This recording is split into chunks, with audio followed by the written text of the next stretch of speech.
white skin pig, Laji garbage. Yeah. Go home your country.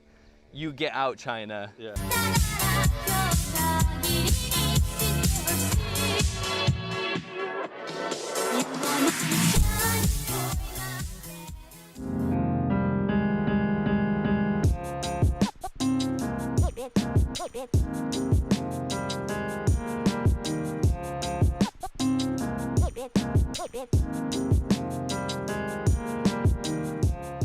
Prozzie. Yeah. I forgot to say, hey Laowinners, it's Laowinners here with another video. We're walking through some dirty alleyways to talk about something that I thought would be fair to talk about, because I did a video called Top 5 Best Things About Being a Foreigner in China. And I wanted to kind of spitball with you about the top 5 worst things about My ball of spit. being a foreigner in China as well. So I kind of want to start this list off. I'll ask you, what was one of your least favorite things about being a foreigner in China before you moved to Taiwan?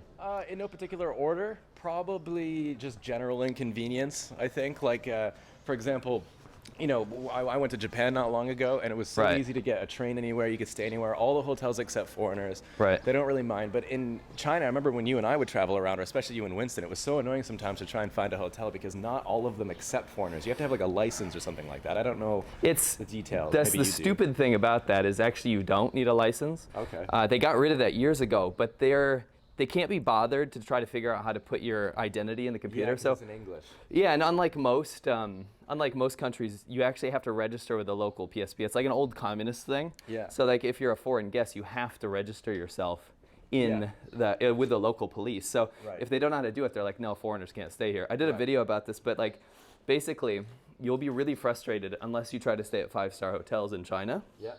This is really cool, by the way. Yeah, it's a nice little alleyway.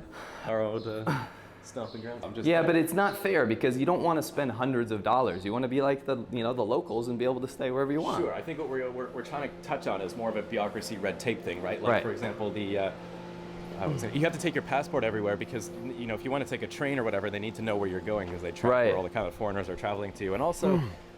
Visa issues. I don't know. I mean, I remember when you and I had to get our working visas or marriage visas or whatever. The rules change every year, and you'll always hear foreigners everywhere in China being like, "God damn it," because they got to go back home or get your parents to like send you this new document that they need. Right. No, for sure. I mean, it does make you feel like an outsider, and as a Uiguran, I mean, that word itself means an outside country person, right? My number 4, I think, would be the lack of potential integration. So when you move to a new country like the US or something like that, you have the opportunity to find a niche group that you can hang out with, someone that understands you, maybe someone from your own culture. Yeah. And you also have the potential to just be like an American, right? Everyone's from different places.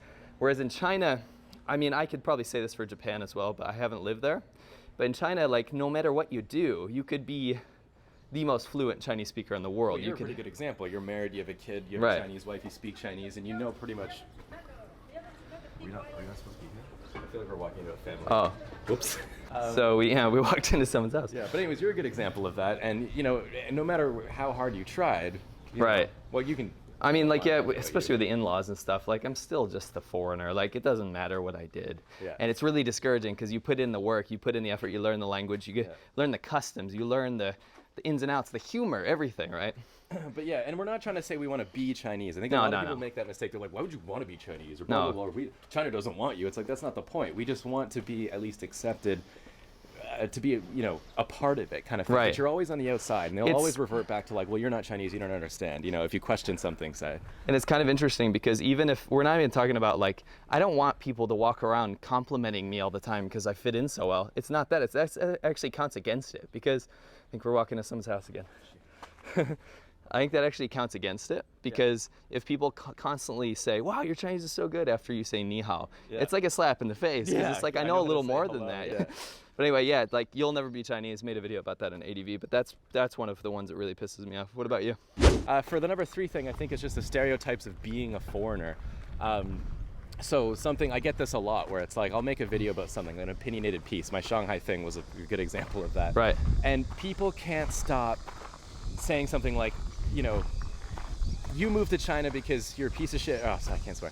You moved to China because you're a loser back home, and you couldn't get a job, so you came to China because it's easy. It's an easy life, right? Or like you don't have an education, or you just couldn't make it back home, so you use China as a sort of a vice or like a crutch kind of thing, which is true, I think, for a lot of foreigners. Don't get me wrong. Yeah. If you're educated like we are and really paid our dues and try to work really hard and make it work, it's like it's just not true. Right. You get stuck in that stereotype. You know what I mean? Of just being this loser. It kind of makes you like think about. It's weird when you first get there. You actually, I think a lot of foreigners think that because they're making more than their co-teachers or something in their ESL jobs, that they have some sort of higher social status. Yeah. But very quickly you realize that's not the case. Like a lot of people look down on you. But there's a lot of things. People think you're a playboy.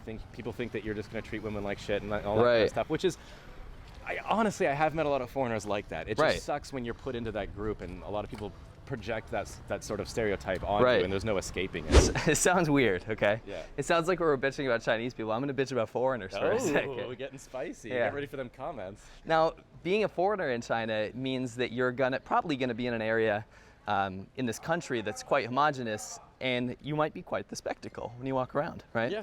And I guess a lot of foreigners, that goes to their head, because when they get there, they get all this attention, especially in like these third-tier cities. Especially in the third-tier cities. They're like, so much in first tier. Right. They're like the village Laowai. You know what I mean? Like everyone knows them. Everyone's like, oh, it's you. You know, like all this kind of shit. I was literally, no joke, in Kaifeng when I lived there. I got pulled out of a taxi by this old guy to try and take pictures, and then he put me in the taxi, and then we drove off. I totally believe that. I mean, that's very China. So, what happens is China attracts a lot of foreigners that want attention. Yeah. And I feel like that's a shit stereotype, and I feel bad for saying this, but it does. Like, a lot of attention-seeking people, or people that haven't had attention before, all of a sudden get it, and they kind of get addicted to that. All this attention and all of this like special treatment for foreigners turns them into the expert of their area. Okay, right? So they sort of build like a hierarchical system about how much they know about China, and how much you don't, kind of thing. And we get comments like that all the time. Like, I've been here for 20 years, and you know what you're talking about. Or my Chinese is better than yours, and you don't even know. Like, that's true, but where I live in this very specific area in China, that's not how it is. And it's like, Jesus. Just make a video about it then. Yeah, exactly. Go on YouTube. What are you doing? Why are you telling us? Like. So that's an issue for me, because it makes a really toxic environment. It does. It's really annoying trying to talk to people when, if you want to share an experience, like you want to be excited about something, and they just have to shut you down with this horrible attitude because they want to kind of put you down because they think that you don't know as much as they do. Kind of thing. It's a weird pyramid. It is, and there's a lot of one-upmanship as well. Yes. You'll be at the bar or whatever, and you'll tell a story to your friends, like, yeah, well, one time I did this on fire with a lion. A lot of foreigners really don't like me. Probably you as well, because of the experiences we have that have been documented. So like they have stories. Winston always says this. He says they can go back home and they can tell all the stories they want, but no one's gonna believe them unless it's documented. And we've documented everything. You brought up this one point to me a long time ago. I don't know if you put this on camera, but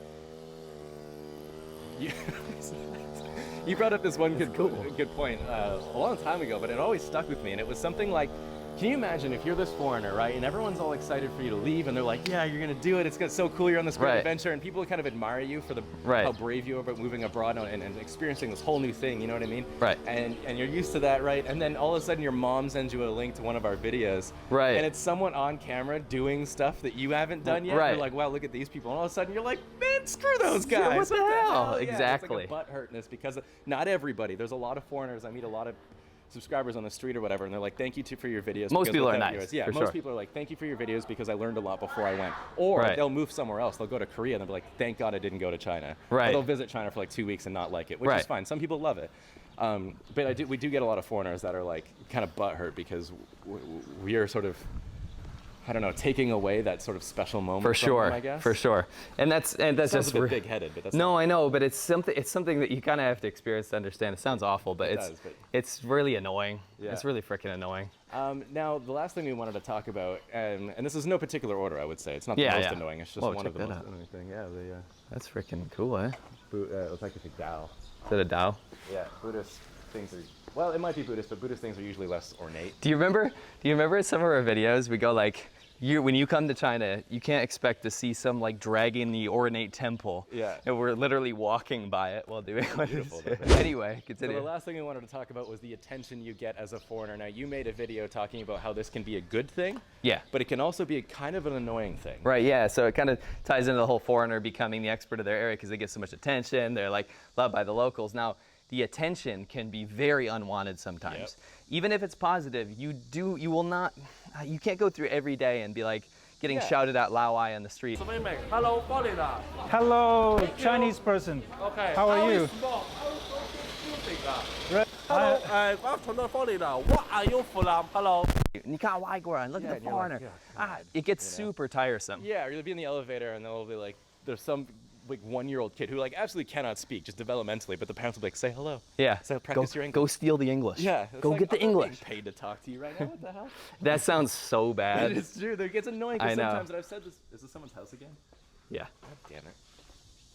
I've said this before. I was repeating myself from previous videos, but it's like sometimes you want to go to Walmart, you want to go to like Meijia or whatever, and like pick up your groceries, and you're wearing sweatpants and a wife beater, and you don't want to be looked at or your picture taken or whatever. It does make you super self-conscious because everyone's looking at you all the time. Yeah, it does get a bit tiresome after a couple of years because of that special feeling of everyone looking at you and the attention wears off, and now you just want to be left alone. Yeah, it's kind of this really big power trip in the beginning, and then it's just like, guys, please, let's have a genuine conversation. Yeah, exactly.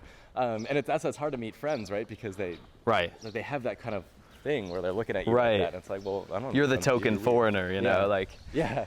But it can also be bad, especially if you get into an argument or a disagreement with a Chinese person. And of course, it's a sort of this mob mentality. That can get kind of dangerous if you want to look at the extreme. I was going to say that it's not, we were talking about positive kind of interactions with people, and it gets annoying. But recently, particularly, the nationalism is pretty poisonous. Yeah. And everything in the media pushes China and China's opinion as Chinese citizens to be China versus the world. So you're always the victim of that. Like, you'll always get blamed for everything. Yeah. If something happens in China, like maybe, you know, a French guy will stab a Chinese person or whatever. It's the other way around, but yeah. Whatever, I don't know. But if a foreigner does something bad in China and it's all over the news, like, you'll be on the subway or the bus or whatever, people are looking at you like, I can't believe you would do that to our people. Right. You know what I mean? And it's like, I'm not French. I know, but it's just not how they think, right? Right.